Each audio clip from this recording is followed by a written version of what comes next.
En el principio, cuando la tierra aún estaba bañada por la bruma de lo divino, el jardín del Edén florecía en una perfección que aún hoy nos resulta inalcanzable. Allí, en medio de un paraíso suspendido entre lo visible y lo eterno, ocurrió uno de los momentos más enigmáticos de toda la Biblia, la creación de la mujer. La escena es icónica. Adán, el primer hombre, yace profundamente dormido. Y entonces, según la traducción tradicional, Dios toma una costilla de su cuerpo, y de ella forma a Eva. Pero detente por un instante. ¿Una costilla? ¿Eso fue realmente lo que ocurrió? ¿Y si te dijera que lo que nos han enseñado durante siglos podría ser una traducción incompleta, o incluso, malinterpretada? ¿Qué pasaría si el texto original hebreo estuviera revelando algo mucho más profundo? Un secreto sobre la esencia del ser humano, sobre el alma femenina, y sobre la unión divina entre masculino y femenino. Hoy, abrimos los antiguos manuscritos. Hoy, cuestionamos lo que creíamos entender. Porque quizás, lo que Dios tomó de Adán, no fue una costilla. Durante siglos, la historia de Eva ha sido contada una y otra vez con una belleza casi poética. En hogares, iglesias, escuelas dominicales y templos antiguos, generaciones enteras han escuchado con asombro cómo Dios, en un acto de ternura divina, hizo caer en sueño profundo al primer hombre y de su costado, tomó una costilla para formar a la primera mujer. En esta versión tradicional, Eva nace como complemento, como compañera, como ayuda idónea.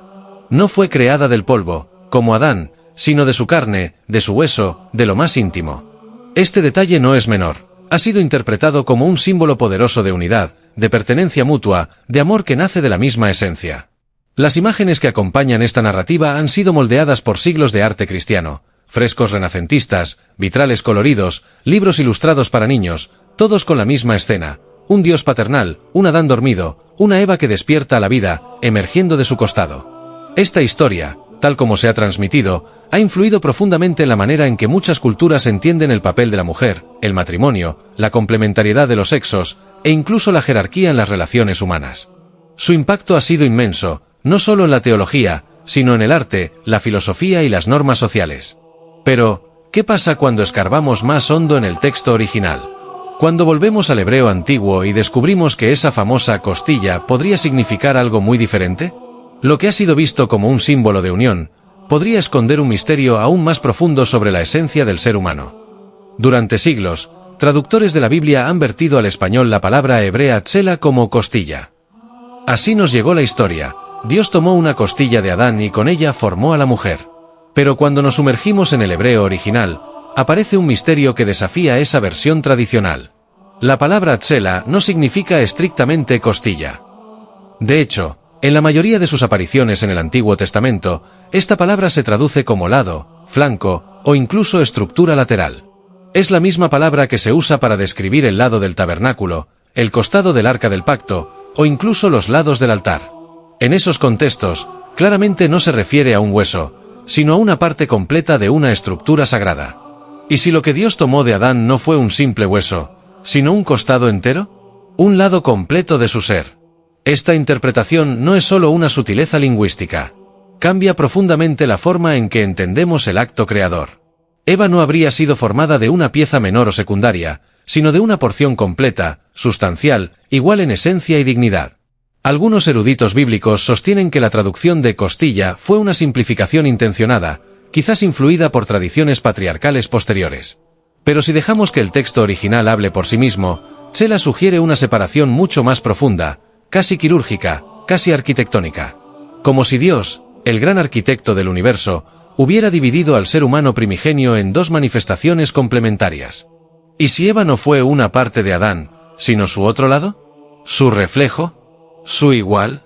La palabra tsela podría ser la clave que nos invita a ver el relato de la creación no como jerarquía, sino como misterio. No como superioridad, sino como unidad en la diversidad. Así, lo que parecía una simple costilla, tal vez haya sido algo mucho más sagrado, una división santa, como la del templo, que no resta, sino que revela un propósito mayor. Y entonces, la revelación se abre paso entre la niebla de siglos de traducción. Dios no tomó una costilla, sino un lado completo. Esta reinterpretación no solo corrige un error lingüístico, nos lleva a una comprensión más profunda del misterio humano y divino. Si Eva fue formada de un lado, significa que la humanidad fue, en su origen, una sola realidad, un solo ser. En el principio, varón y mujer no estaban separados, sino integrados. La creación de Eva no fue una construcción desde lo inferior, sino una separación intencional de iguales, una división sagrada que revela la complementariedad perfecta. En este acto, Dios no está simplemente fabricando una compañera para Adán. Está revelando el otro rostro de la humanidad. Eva no es un apéndice, sino una manifestación plena del mismo aliento divino. Ambos llevan en sí la imagen de Dios, y solo en su comunión se comprende esa imagen en plenitud. Teológicamente, esto resuena con fuerza: no hay jerarquía en la esencia, sino unidad en la diferencia. El acto creador se convierte entonces en un espejo del amor divino, un amor que se multiplica al compartirse, que se refleja al entregarse. Así, varón y mujer no compiten, se corresponden. No se dominan, se reconocen. Esta revelación también nos invita a mirar hacia adentro. Todos llevamos un otro lado que nos completa. No se trata solo de género, sino de identidad, de comunión, de propósito. Dios no creó un segundo ser para que sirviera al primero, sino para que ambos caminen como reflejo de su unidad eterna. Y si Dios abrió a Adán como se abre el tabernáculo, es porque en ese momento no estaba creando simplemente carne, estaba revelando un misterio sagrado, la dignidad compartida, la unidad en la diversidad, y el amor que da origen a todo lo que existe. Mucho antes de nuestras traducciones modernas, los sabios judíos ya se preguntaban por el misterio de la creación del ser humano. En los Midrash y en el Talmud, encontramos una interpretación sorprendente y profundamente simbólica. Adán fue creado como un ser andrógino, es decir, un ser que contenía en sí tanto lo masculino como lo femenino. Según el Midrash Bereshit Rabbah, algunos rabinos enseñaban que Adán tenía dos rostros, uno masculino y otro femenino, unidos de espaldas. Esta visión no era una fantasía sin fundamento, sino una reflexión seria sobre la palabra Tsela, ese lado del que hablamos antes. En vez de tomar una costilla, Dios habría dividido a Adán por la mitad, separando sus dos mitades esenciales, el hombre y la mujer. El Talmud babilónico, Berajot 61, también menciona esta idea, debatiendo si la primera criatura humana fue una figura doble, una unidad completa de dos naturalezas. Esta imagen de un ser humano total, indiviso, refleja el anhelo profundo de la tradición judía por la integridad original del alma humana. Para estos sabios, la creación de Eva no fue un simple complemento o adición, sino un acto de separación sagrada, donde lo femenino fue revelado como una identidad completa, no como un derivado. Ambos, varón y mujer, eran desde el principio uno, y fueron separados para que en su relación, en su encuentro, volvieran a formar esa unidad espiritual que refleja la plenitud divina. Esta tradición mística no contradice la Biblia, sino que la ilumina. Nos dice que la diferencia entre hombre y mujer no es resultado del pecado, ni del castigo, sino una expresión creativa del diseño de Dios. Y que en el principio, Adán, el humano primordial, no era ni exclusivamente varón ni exclusivamente mujer, sino una manifestación completa del alma humana en su totalidad. Así, la sabiduría ancestral del judaísmo nos invita a mirar más allá de la carne y ver el alma dividida con propósito. En la separación, hay una invitación a la comunión. En la diferencia, una promesa de unidad. Y en el principio, un diseño mucho más profundo de lo que una simple costilla podría revelar. La creación de Eva no fue un acto secundario ni una solución improvisada. En el texto hebreo original del Génesis, no se dice que Dios simplemente la creó o la tomó. Se utiliza un verbo muy especial, bana, que significa construir. Un verbo que en hebreo está íntimamente ligado a la edificación de estructuras complejas, diseñadas con detalle, belleza y propósito. Baná no es el mismo verbo usado para la creación del hombre. Adán fue formado del polvo, pero Eva fue construida. La misma palabra baná aparece en textos bíblicos para describir la construcción del altar, de la ciudad santa, o del templo de Salomón. No es una acción al azar, sino una obra maestra deliberada, planificada, con dimensiones espirituales. Este detalle lingüístico transforma por completo nuestra comprensión. Eva no fue un simple derivado de Adán, ni una ocurrencia de último momento. Fue una obra de arquitectura divina, edificada con precisión desde la esencia misma de la humanidad, separada y revelada como una manifestación única. El diseño de la mujer, según este lenguaje, es como el diseño del santuario, habitable, sagrado, lleno de propósito y belleza. Fue baná, construida, no solo para acompañar, sino para completar, para reflejar algo del corazón de Dios que aún no se había revelado. Así, la Biblia misma nos muestra que la feminidad no es secundaria ni accidental. Eva representa una dimensión cuidadosamente esculpida de lo humano. Como una catedral viviente, como un templo en movimiento, fue construida desde lo más íntimo del hombre, no para estar debajo, ni encima, sino junto a él. Esta palabra, Baná, nos recuerda que en cada mujer hay un diseño que refleja la arquitectura del cielo. No una copia, sino una obra singular, construida con propósito, para completar la imagen de Dios que en un solo ser humano aún estaba incompleta. Cuando Adán ve a Eva por primera vez, no dice una palabra de autoridad ni de dominio. Sus primeras palabras no son de posesión, sino de reconocimiento. Dice, «Esto es ahora hueso de mis huesos y carne de mi carne». En el hebreo original, este es un grito de asombro y revelación emocional. Es como si dijera, «Finalmente, esta es como yo. Esta es parte de mí». No la llama a otra criatura. No la observa como inferior. Tampoco la ve como una extensión subordinada de sí mismo. Lo que Adán ve es una igual. Alguien formada de su misma sustancia, reflejo de su mismo ser. Alguien que completa el diseño de lo humano. No en competencia, sino en comunión. La expresión hueso de mis huesos era una forma antigua de expresar parentesco profundo, identidad compartida, unidad esencial. Adán está diciendo que Eva es de su misma esencia, no solo físicamente, sino en dignidad, en valor, en propósito.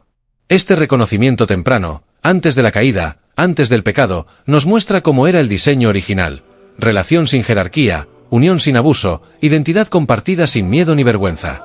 La mujer no fue recibida como un sirviente ni como una amenaza, sino como una bendición esperada, como una parte perdida que por fin ha sido revelada. En esas pocas palabras, Adán revela algo profundo, que la verdadera humanidad solo se completa en la relación de reciprocidad y reconocimiento mutuo. Que la igualdad no es una idea moderna, sino una verdad antigua, inscrita en el origen mismo de la creación. Adán no solo ve a Eva, se reconoce en ella. La comprensión profunda de que Eva fue formada del lado de Adán y no simplemente de una costilla, nos invita a replantear cómo entendemos nuestra propia identidad, valor y propósito hoy. No somos creaciones accidentales, ni seres inferiores o superiores unos a otros, sino partes complementarias de un mismo diseño divino. Este misterio antiguo revela que tanto hombres como mujeres fueron creados con igual dignidad y propósito. Somos iguales en esencia, distintos en función, pero unidos en un llamado común: ser reflejo vivo de Dios en la tierra, en comunión y colaboración. En un mundo que aún lucha contra las injusticias, el machismo y la desigualdad, este mensaje nos recuerda que la raíz de nuestra identidad no está en roles impuestos, sino en un valor intrínseco que viene del Creador. Cada persona, hombre o mujer, es valiosa, amada y necesaria para el plan eterno. Además, esta verdad rompe con ideas de competencia y división. Nos invita a vernos como hermanos y hermanas en un propósito divino, llamados a caminar juntos en respeto y honor, reconociendo que en la unidad está la fuerza para transformar nuestras familias, nuestras iglesias y nuestras comunidades. También nos desafía a fomentar espacios donde la mujer pueda ejercer liderazgo, creatividad y ministerio con libertad y autoridad, sin temor ni limitaciones, porque así fue diseñada, no como un accesorio, sino como una CEO creadora, una compañera indispensable. En última instancia, esta revelación nos llama a un despertar espiritual profundo, a vivir nuestra identidad con seguridad, a valorar nuestra historia y a abrazar nuestro propósito con pasión. Porque somos más que carne y hueso. Somos un diseño intencional de amor, llamado a reflejar la gloria de Dios juntos, en perfecta igualdad y armonía. Hemos recorrido un viaje que nos ha llevado desde una simple tradición hasta una verdad profunda y liberadora. Eva no fue un simple fragmento, una costilla, sino una creación diseñada con propósito desde el lado mismo de Adán. Esta antigua revelación restaura no solo la historia, sino también la dignidad y el valor que Dios otorgó desde el principio a hombre y mujer. Hoy, esta verdad nos llama a volver a ese diseño original, a vivir en la unidad perfecta que Dios planeó para nosotros. No como opuestos o rivales, sino como complementarios, iguales en valor y llamados a la colaboración santa. En Cristo, esta restauración cobra vida y nos ofrece un camino para sanar heridas, romper cadenas de desigualdad y construir un futuro fundamentado en el amor y el respeto mutuo. Así como el jardín fue un lugar de encuentro y comunión, Cristo nos invita a caminar juntos, renovados, restaurados y fortalecidos, reflejando la imagen divina en nuestra relación y en nuestra misión. Que esta verdad antigua despierte en cada corazón el deseo de vivir con propósito, unidad y esperanza. Porque en la restauración de la verdad, encontramos la verdadera libertad.